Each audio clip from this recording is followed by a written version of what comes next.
और वंशवाद की राजनीति वालों की भरी पड़ी है। अब किसान राजनीति करेगा और इनको करके दिखाएगा। दावा ठोक के, छाती ठोक के बोल रहे हैं हम राजनीति करेंगे। और ऐसे घटिया लोगों को जो ये कह रहे हैं राजनीति से प्रेरित है, इनके बाप दादा की जागीर है राजनीति।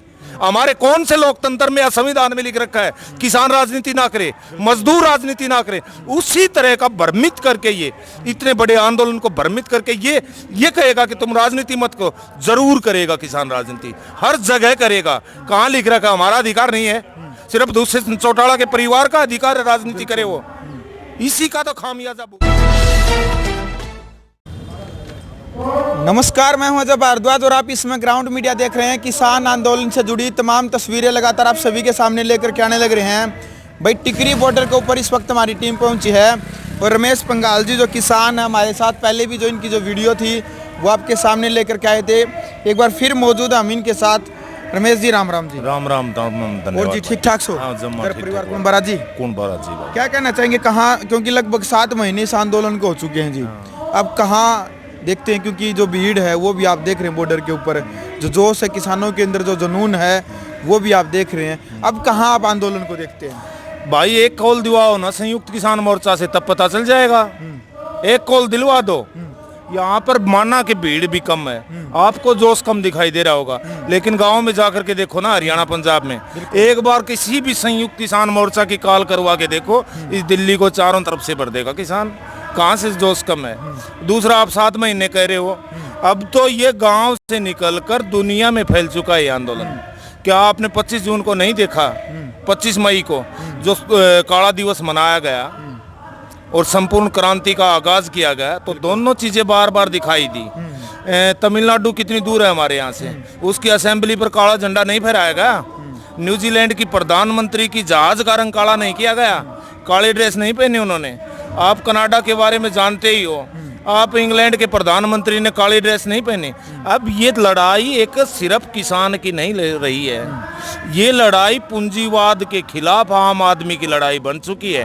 और ये आंदोलन जितना धीरे चलेगा उतना ही ये इतना बहुत बड़ा एक पूरी वैश्विक क्रांति का आगाज है। ये लंबा जितना भी देते हुए देखो, काफ़ी बार सोशल मीडिया पे कमेंट डालते हैं, पोस्ट डालते हैं, जितना लंबा आंदोलन चलेगा उतनी मजबूती मिलेगी या फिर कोई ठोस निर्णय लेने की जरूरत है? देखो भाई, आज मसला किसान अकेले का नहीं है। हाँ, किसान के ऊपर जिम्मा है पूरे देश के हर वर्ग का।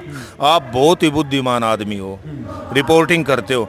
इस सरकार से, वर्तमान सरकार से एक भी देश का वर्ग ये बता दो कि वो संतुष्ट है? मजदूर संतुष्ट है? बिल्कुल।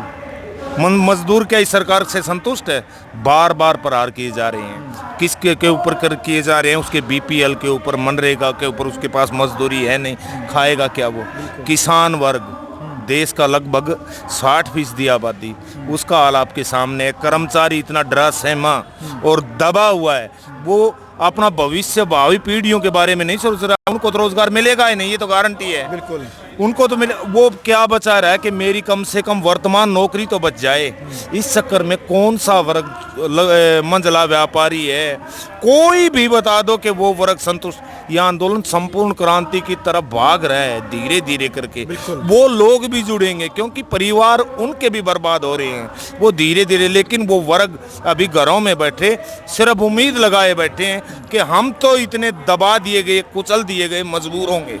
अब किसानों के ऊपर ही, उन किसान की तरफ देख रहे हैं, देश के किसानों की तरफ। शायद ये इस सरकार के कुकर्मों को बंद करवा करके और ये जीत जाए तो पूरे देश के हर वर्ग का भला होगा। बिल्कुल। आप कुकर्म करें। हरियाणा के जो डिप्टी सीएम दुष्यंत चौटाला, उनका बयान है कि अब यह आंदोलन किसानों की मांग का नहीं रहा है।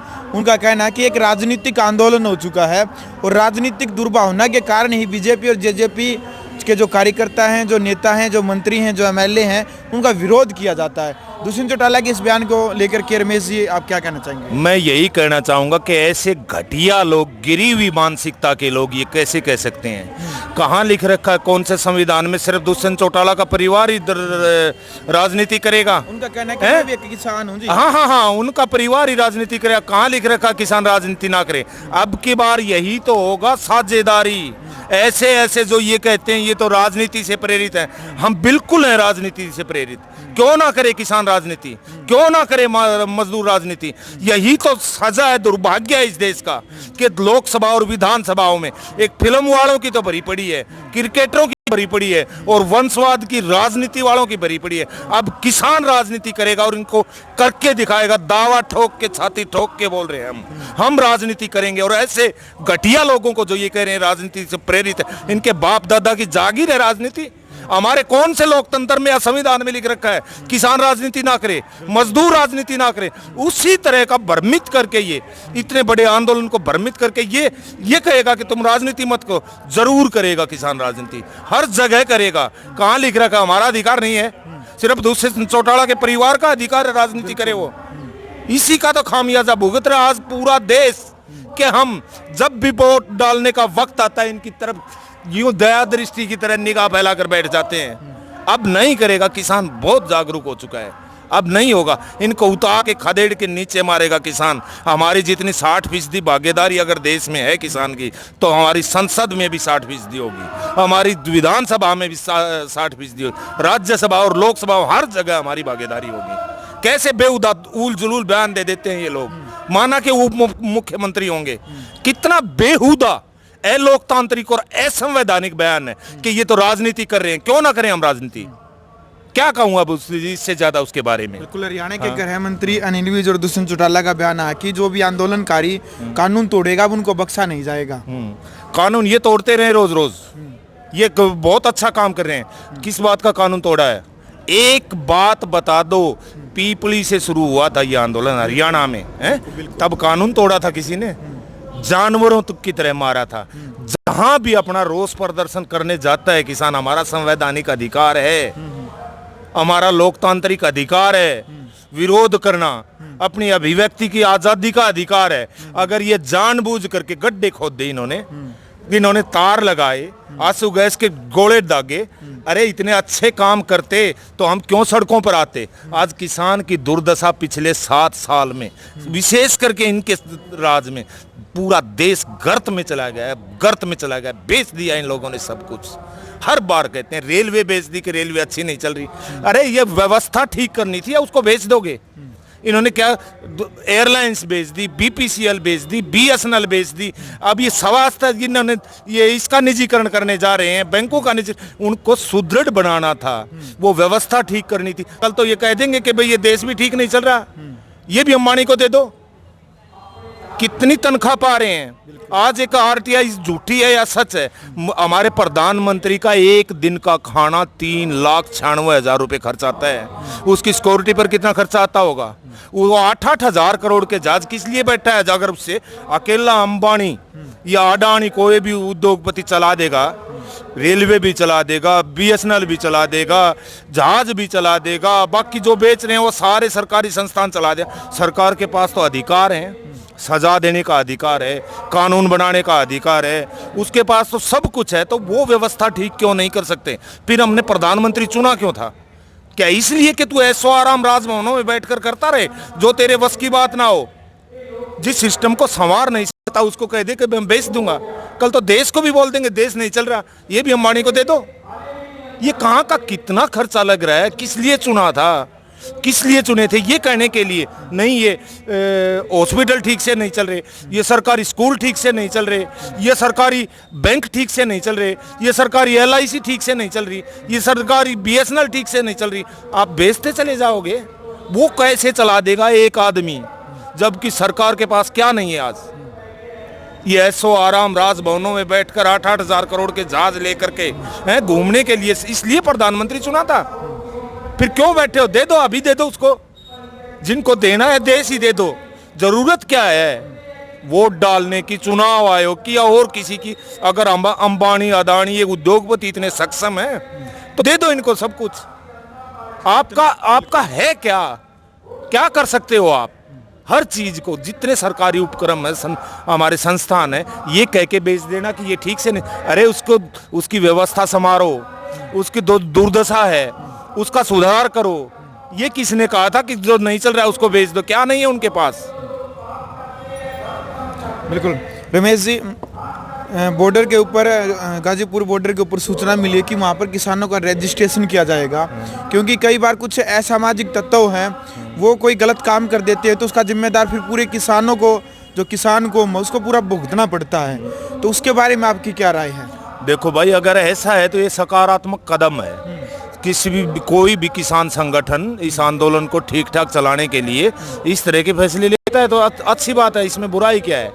एक संगठन बनेगा, रजिस्ट्रेशन बनेगा, लोगों का मतलब वो भी लगाव भी ज्यादा बढ़ेगा तो अच्छी बात है, इसमें तो कोई बुरी बात नहीं है। किया जो किसान नेता है उनके बारे में क्या राय है आपकी? बहुत सब जानते हैं, जो ग्राउंड के ऊपर काम कर रहा है ना, जो धरती के ऊपर काम कर रहा है, जो इस आंदोलन का नेता ना बनकर सिपाही बना हुआ है, जो अपने घर से आधा आटा यहाँ पर भेज रहा है, वो सब जानते हैं। फेसबुकिया भी जानते हैं, मंच वाले को भी जानते हैं, माइक वाले को भी जानते हैं, फोटो वाले को भी जानते हैं, वो लाइक वाले को भी जानते हैं। उनसे कुछ छिपा हुआ नहीं है। बाकी हमारा जो शीर्ष नेतृत्व है, संयुक्त किसान मोर्चा की शीर्ष इकाई, इसमें सब हर तरह के नेता हैं, पहली बार हमें देखने को मिला है। इसमें महात्मा विदुर जैसे लोग भी हैं, इसमें मर्यादा पुरुषोत्तम राम जैसे लोग भी हैं, इसमें स्वाभिमान राणा प्रताप जैसे लोग भी हैं, इसमें हर तरह युधिष्ठिर जैसे धर्मात्मा भी हैं, इसमें ऐसे ऐसे लोग हैं कि कोई भी मतलब छोटी मोटी बात होती है तो वो इतने समर्थ हैं और इतने दक्ष हैं, उस चीज़ को सुधार लेते हैं। बहुत बड़े लिखे बुद्धिजीवी और पूरा देश का किसान हमारे संयुक्त किसान मोर्चा की शीर्ष इकाई का अनुसरण कर रहे हैं। बिल्कुल। दुष्यंत चौटाला का एक लास्ट क्वेश्चन है मेरा आपसे। दुष्यंत चौटाला ने कहा कि जो किसान नेता बार बार कह रहे हैं कि मंडियाँ टूट जाएंगी, मंडियाँ टूट जाएंगी, उनका कहना है कि मंडियाँ भी चली, गेहूं का एक एक दाना खरीदा, सरसों का एक एक दाना खरीदा, मंडियाँ नहीं टूटी और हर जो किसान की जो फसल है, फसलें हमने खरीदी। आप क्या कहना चाहेंगे उनके बयान पर? कितनी फसलें खरीदी? वो कह रहा है कि हमने पहली बार मैं बताऊं पिछले 7 साल ये सरकार बनी हुई है, वही 7 साल हो लिए भाई। पहले क्या देखा करते थे, कभी धान का भाव मिल गया 5,000, कभी चने का भाव मिल गया 8-10 हज़ार, कभी कपास का भाव मिल गया, कभी गुआर का भाव मिल गया। तो 2-3 साल में अगर एक फसल का भाव किसान को मिल जाता था ना, अच्छा, तो उसको जीवन दान मिल जाता था। इनको तो ये उपलब्धि बता रहे हैं, पहली बार इस किसान आंदोलन की वजह से ही एक सरसों के रेट, सिर्फ 7 साल में एक सरसों के रेट वो 6,000, 6200, 6300 रुपये बिकी है, जो सरकारी वो है MSP है, उससे तेज बिकी है। ये क्या कहते हैं, आप क्या कह रहे थे कि मंडी भी चली? अरे भाई सब जानता है BSNL से बढ़िया कोई नहीं चलने वाली थी। उसके पैरेलल खड़ा करा अंबानी का, इसका नेटवर्क रिलायंस का, आज कहाँ है BSNL है? उसके पैरेलल कोई भी LIC है। अब ये बोल रहे हैं कि बैंकों का कर रहे हैं। हमारे PNB बैंक है, SBI है, जितने राष्ट्रीय बैंक हैं उनकी कितनी अच्छी वो है, कितनी अच्छी वो है। एक भी प्राइवेट बैंक में वो सुविधा नहीं है, उसको भी ये बोल रहे हैं। तो इनके अब ढकोसले में फंसने वाला नहीं है किसान। अपने लिए दुष्यंत काफ़ी ज़मीन है दुष्यंत के पास, अपने लिए लागू करवा लेगा ये कानून, कौन रोक रहा है उसको? भाई पहली बार देश में ऐसे लोग हैं कि वो ज़बरदस्ती किसी वर्ग को, 60% आबादी को कह रहे हैं कि हम तुम्हारा भला कर रहे हैं ये लोग, और वो आबादी ये कह रही है भैया हमें नहीं चाहिए, बख्श दो, हमें नहीं चाहिए, बख्श दो हमें। जबरदस्ती दुनिया के इतिहास में पहला प्रधानमंत्री और पहले प्रधानमंत्री के ये चमचे ये कह रहे हैं कि ये कानून तो अच्छे हैं, और वही वर्ग कह रहा हमें नहीं चाहिए, अच्छे अपने घर में रख लो। ऐसा हुआ है दुनिया के इतिहास में कभी? तो इनका क्या है बोलने का? ये तो एक निर्लज लोग ही कहूँगा इनको, क्या कहूँगा। इतना सब कुछ हो लिया देश में, इनको शर्म नहीं आती। हर तीसरे दिन फिर कोई ना कोई स्टेटमेंट दे देते हैं ये लोग। शर्म आनी चाहिए इन लोगों को। अब जनता इतनी भोली नहीं है, सब जानती है जनता। चलो जी, लास्ट में खट्टर सरकार व मोदी सरकार तक ग्राउंड मीडिया के माध्यम से रमेश जी क्या संदेश आप पहुंचाना चाहेंगे? हम यही संदेश पहुंचाना चाहेंगे कि देखो, इतना लंबा आंदोलन, जब राजनीति सत्य का सहारा छोड़ दे तो राजनीतिक दीवारें सरक जाती हैं। और अब वो जनता उन दीवारों के साथ नहीं बैठेगी, क्योंकि वो भर आकर किसके ऊपर पड़ेंगी? देश की जनता के ऊपर पड़ेंगे। तो इनकी जो राजनीतिक सच्चाई है वो सरक चुकी है। ये राजनीति हमेशा चलती है और राजनीति खत्म हो जाती है जब सच का साथ छोड़ देती है। तो हम तो यही कहेंगे कि इनकी राजनीतिक दीवार सरक चुकी है, अब वो गिरेगी जनता के ऊपर। अब जनता को सोचना है अपने ऊपर गिरने दे या ना गिरने दे, यही कहेंगे। चलो भाई, वीडियो आपने देख लिया। तो ये थे हमारे साथ रमेश पंगाल जी, जो किसान आंदोलन को लेकर के जो 4-5 मुद्दे थे उनके ऊपर क्या राय थी रमेश जी की, वो आपने सुन ली है। अब आपने अपनी राय रखनी है कमेंट बॉक्स में। और वीडियो कैसी लगी, वीडियो को आप ज़्यादा से ज़्यादा शेयर करें। ग्राउंड मीडिया के लिए टिक रिपोर्टर से अपने कैमरामैन सहयोगी इंचार्ज के साथ। राष्ट्र निर्माण की जानकारी के लिए ग्राउंड मीडिया चैनल को सब्सक्राइब करें और शेयर करें।